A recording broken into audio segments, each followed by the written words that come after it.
great pop culture debate listeners. We're taking a break from new episodes this week, but we didn't want to leave you without something to watch over you. So consider us your trusty babysitters, keeping you entertained while you flip through your reading list. In honor of National Read a Book Day on September 6th, we're giving you a hot take from our Season 9 episode, Best Babysitters Club Book. Join panelists Amma Marfo, Carissa Kloss, Joelle Bodecker, and Jennifer Chen, along with moderator Eric Resniak, while they debate two beloved titles from Anne M. Martin's iconic series, Keep Out Claudia and Dawn of the Impossible 3. If this clip makes you feel unsupervised, check out the full episode on our podcast feed, or check out our website, greatpopculturedebate.com, for more pop culture story times and showdowns. Now grab your kid kit, it's time for the debate. Next, the majority of the panel is adamant that 1-seed Keep Out Claudia rejects the advances of 4-seed Dawn and the Impossible 3. Jennifer, why should the panel keep Out Claudia? Joelle, tame Dawn's Impossible 3 and carry them into the next round. Joelle, you go first. So this is a tough one because Keep Out Claudia is really an important book. I'm just going to put that out there. But Dawn of the Impossible 3, I will call it one of the seminal books of the series. It is the 5th book. It is the first Dawn book. It is a book that is filled with the Babysitters Club learning exactly who they are and where they fit into this community and what their role is as babysitters versus babysitting the parents, because that's how complicated this Impossible 3 situation gets. Dawn has to become the adult for the entire family that she is babysitting for. There's a whole freaking thing with a missing kid and they think he's in a sewer, but he's not. The dad took him. It's a whole thing. It's drama. They made it fantastic when they did the Netflix series of this episode. I think that it's just one of the most important as far as structure and as far as where this book series goes. And it's hard for me to pass it up, despite the fact that I know how important Keep Out Claudia is. This is an audio medium, so you can't see that virtually every other panelist was nodding along to everything that Joelle was saying there. But Jennifer, talk to us about Keep Out Claudia. Okay. Dawn and the Impossible 3 was my actual life as a babysitter at that age. I babysat for a family of 3 kids who were horrible, and I got paid $10 an hour. So I feel the pain.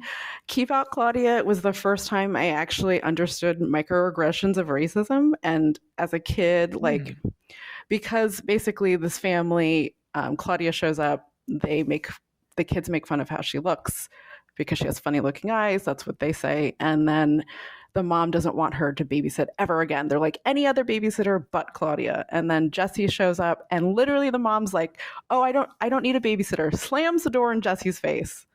And Jessie's just standing there like, what just happened? And then when Marianne babysits, they're just the loveliest children. And I'm like, I think it was the first time as a kid, I was like, oh, this is what racism is. I'd experienced things like that when I was a kid, but I didn't have someone I didn't understand it the way that it was clear in this book. And I just reread it. It's a little clumsy. There's definitely some clumsiness in the 1992 version, but at the same time, I feel like it's the first time I think anyone had introduced blatantly, here's racism, and this is why these babysitters aren't even allowed in the house. So it's important in that sense. I think I love Dawn and the Impossible 3, but I think this book is I think would get banned today by, moms who don't want their kids to know about racism. That's how I feel about it. Seriously. Yeah, I think there's a lot of references in here that I was like, wow, they mentioned Native Americans. There's a whole fiddler on the roof component towards the end that made me just hurrah a little bit. So yeah, it's they really encompass just about everything you could be racist and anti-Semitic about. Yeah. Also, the cover has 3 blonde children who were like, no, Claudia, you're not allowed in the house. And I was like, whoa, this is just really. They look like demons, those children, frankly. No. The children of the corn versus Claudia. All right, so this is a tough one. Carissa, where are you? I'm with Keep Out Claudia. The importance of what it showed me, a white girl growing up in Wisconsin. That was not my world, but I accessed it through here. So great. Amma, where are you on this one? I'm with Keep Out Claudia too. For me, it was not the first time I'd experienced racism. Oh, we got there well before this. But the idea of how kids around me could support me, that was new because it wasn't really something that I could go to my friends and talk about. My parents didn't really equip me with that either. So the idea of being in a close enough group of friends that they would kind of push back for you, speak up, and like try to learn what you're going through, like that was really nice to see. So for that moment, I'll give it to Keep Out Claudia.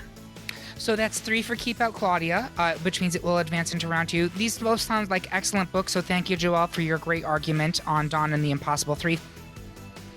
Thanks for listening. If you like what you heard, check out the full episode on our podcast feed, or explore our other debates on everything from movies to music, reality TV, and beyond. Got thoughts?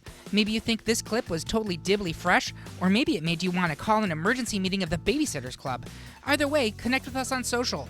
We're on Instagram at Great Pop Culture Debate, and on Blue Sky at gpcd.bsky.social. And don't forget, we'll be back in 2 weeks with the premiere of Season 12 on Tuesday, September 16th. You don't want to miss this season, which will include debates like Best Mariah Carey Song, Best Fantasy Film, and Best Super Nintendo Game. Until then, keep calm, keep reading, and remember, everyone's entitled to their wrong opinion.